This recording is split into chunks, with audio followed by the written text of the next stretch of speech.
Hey everybody, what's going on? Welcome back to Third Wave Trades. Today we're going to be doing a quick Elliott wave analysis on Apple, ticker symbol AAPL. This company has their earnings coming out on Thursday. I believe it's aftermarket. So I wanted to go over the stock to see if the wave count can kind of give us a clue or a direction as to which way the stock is headed before we get to the earnings on Thursday after hours. All right. Before I get into that, guys, just a quick disclaimer. I am not a financial advisor. This is not financial advice. Please do your own due diligence and research and/or consult with a financial advisor before making any trading or investment decisions.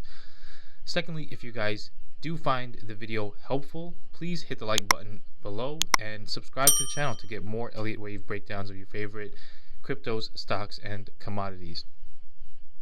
Alright guys, so let's get straight into the video. I'm not going to go over the larger macro count. In order to do so, we would probably go all the way back and put it on a logarithmic scale and try to see how we got to where we are. But for now, what I really want to do is kind of just analyze this local structure. What I will say is that on a larger degree, we did complete a third wave over here back in December of 2021, where we hit about $183. And since that point, we've kind of been in this fourth wave correction. Now, I put my fourth wave correction over here because one possibility is that the move is done and we are starting this impulsive rally higher. We started it in January of this year, and we look like we already have a first wave, a second wave, and we are either on our third, or as you guys can see, the other possibility of this labeling is that it could be an A, B, C, right? So just really quick to get into that, this is either, like I have labeled over here, a WXY, where we have an ABC over here with our X, and then another A. This was a B that played out in the form of a triangle, and then another C over here, right? So now it's very possible that that's complete and we are, like I said, moving higher. Or the bearish possibility, or the bearish scenario, is that this is ultimately another X wave that is forming over here, and then we can get another A, B, C to the downside, which would be our Z wave, right? Just another more complex correction. So essentially we would have a W, X, Y, X, and then a Z. All right, so that's the bearish scenario, and all that, guys, is really going to be hinging upon this what I have drawn over here, which is essentially a descending level of resistance that has acted as a really solid resistance for Apple the last few times that we've touched it. All right, so we're really at a critical juncture because we're right at that level again.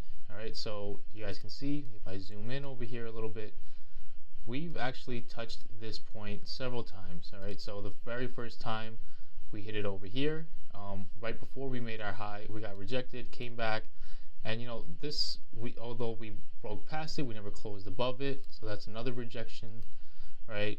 Then we came back in March of 2022, hit it, got rejected. In August of 2022, hit it, got rejected. And now this is the first time that we're touching it again since August of last year. And you guys can see the initial reaction is that we got rejected. Right, so that is pretty significant in and of itself. Right, it just shows you how powerful this resistance is. Every time we've hit it, we've been rejected. So now, really what we want to see is if we can break past this. And now if we can break past it, then there is a good chance that this impulsive move is going to play out. In other words, this 5-wave scenario that we have over here could play out. If we get the break above this level, we can get that third wave, fourth, and the fifth. So then we could get this first wave, second wave, third wave if we break past it, fourth and fifth, and that would ultimately be our fifth wave. All right. The bearish scenario, if we don't get past this, right, is that we are coming back down into this ABC, and our fourth wave is not complete, right? Once it will be complete over here at the creation of this Z wave, and then from there, then we can start our impulsive rally up, right? So those are like the two main scenarios. There is another scenario that could possibly play out, which is like short-term bearish but still long-term bullish, and that is if we take a look at this count right here, there's a couple things that we can see, right? So the very first thing is that we can see that this is an impulsive 5-wave move up, right, which is either our first or our A, 3-wave down, our second wave or our B, and now we are in this count currently. Now it looks like this count could be complete. We get a 1, 2, 3, this sideways 4, and a 5th wave. All right. Now, if that is the case, that this is complete, that would be more indicative of a C wave, I think, than a 3rd wave. With the 3rd wave, we would possibly, we would prefer something more impulsive, something more extended, right? But it doesn't necessarily have to be the case that the 3rd wave is super extended, right? The hard and fast rules of Elliott wave is that the 3rd wave is usually the longest, but it doesn't have to be the longest, as long as it is not the shortest between waves 1, 3, and 5.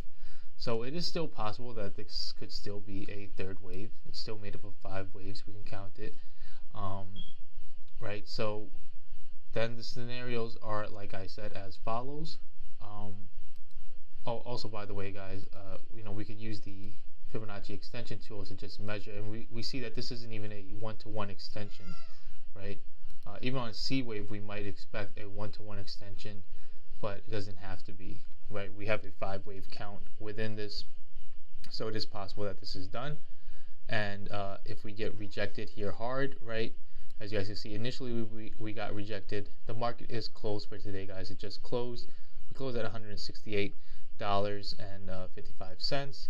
So ultimately, we got rejected once we touched this level, right?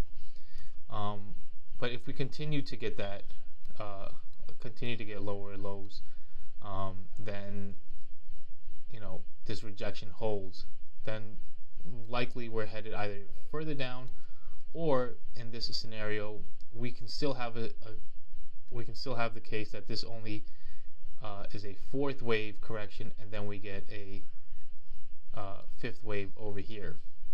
As long as this 5th wave is not longer than this 3rd wave, we should be fine. All right, so that's still a possibility.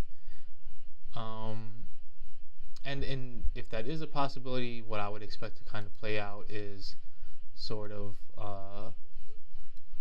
something like this, where like we get that sideways move, we get an A, we get a B to touch this resistance line again, another C, and then when the 5th wave plays out, we will have enough momentum to break through it, bounce off of it, and then ultimately push higher. The 5th wave will probably end up forming something like an ending diagonal if that plays out, right? Where it's actually moving more sideways than higher up, and then the possible breakthrough from that, and then we can get a 2nd wave down here before we rally higher as well, right? So those are the 3 real scenarios that I'm looking at, which is either this is the C wave, which forms another X, and then we get a Z wave down, right? That's the ultra bearish scenario. The short-term bearish scenario is that this is a 3rd wave. It's not super impulsive, but it is complete.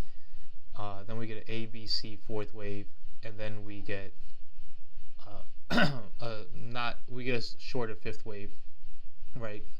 That completes our 1st wave impulsive move up, bearish move, corrective move down, and then we go higher. So it's long-term bullish, but still in the short term bearish. And then the other scenario, guys, is that if tomorrow we can find the strength to break through this, right? Through this, where we close above it, and we get some significant volume over here as an indicator, and then even Thursday, like during the day, we move higher volume, something like that. That would be a great indicator that basically we are having a extended third wave move that we would anticipate for a third wave, and we would have to like recount this right here, and we could basically get a extended third wave over here before we correct for a fourth and then do our fifth. All right, so those are the three scenarios that I'm looking at. If we kind of take a look at some of our indicators, we can see we have room for the upside. In the RSI, we're above 50, which is bullish. We have this room. We're only at about the 60% level, so we have room to run up higher. But how much higher, we can't really tell. I'm not really seeing any bearish indicators over here, guys. So that's good because we're above our 21-day moving average, above our 50-day and our 200-day EMAs. I'm not seeing like any momentum divergence over here as we're making higher highs.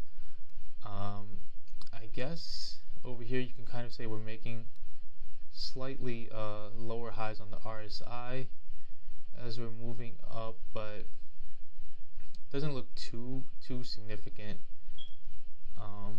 But yeah, so I mean, really guys, we're waiting to see how this reacts to this. The initial reaction is that we got rejected here. We have to see tomorrow and Thursday during the day how this plays out. A strong break above this, guys, with strong volume, and this thing is going higher, and this third wave is going to play out pretty impulsively. Rejection over here, and you really just have to kind of so a rejection over here, we're basically looking to trade between that resistance line and our 21-day moving average to get this smaller degree fourth wave before we get a fifth wave. All right, where we could break through it, and then a strong pullback. If we close below our 21-day EMA, that would be like the first signal, and then below our 50-day EMA, we can basically count on this probably coming down lower ultimately to make that Z wave down, and ultimately we will know that maybe our fourth wave is still ongoing before we get our fifth wave. Right, so that's how I'm looking at it, guys. If that helps, please leave a like and leave a comment down below also. Let me know what other tickers you guys want to see. I'll probably do a couple of other videos for some of the stocks that have earnings this week, as well as a follow-up on NVIDIA, which, by the way, guys, we called to a T. We hit 290, got rejected. So if you guys were in NVIDIA and you saw my video, hope that worked out well for you guys. I'll do a follow-up on Tesla, some of the mining stocks. Just let me know what you guys want to see, all right? So please like the video, subscribe to the channel to see more Elliott Wave breakdowns, and I'll be back with more. Peace.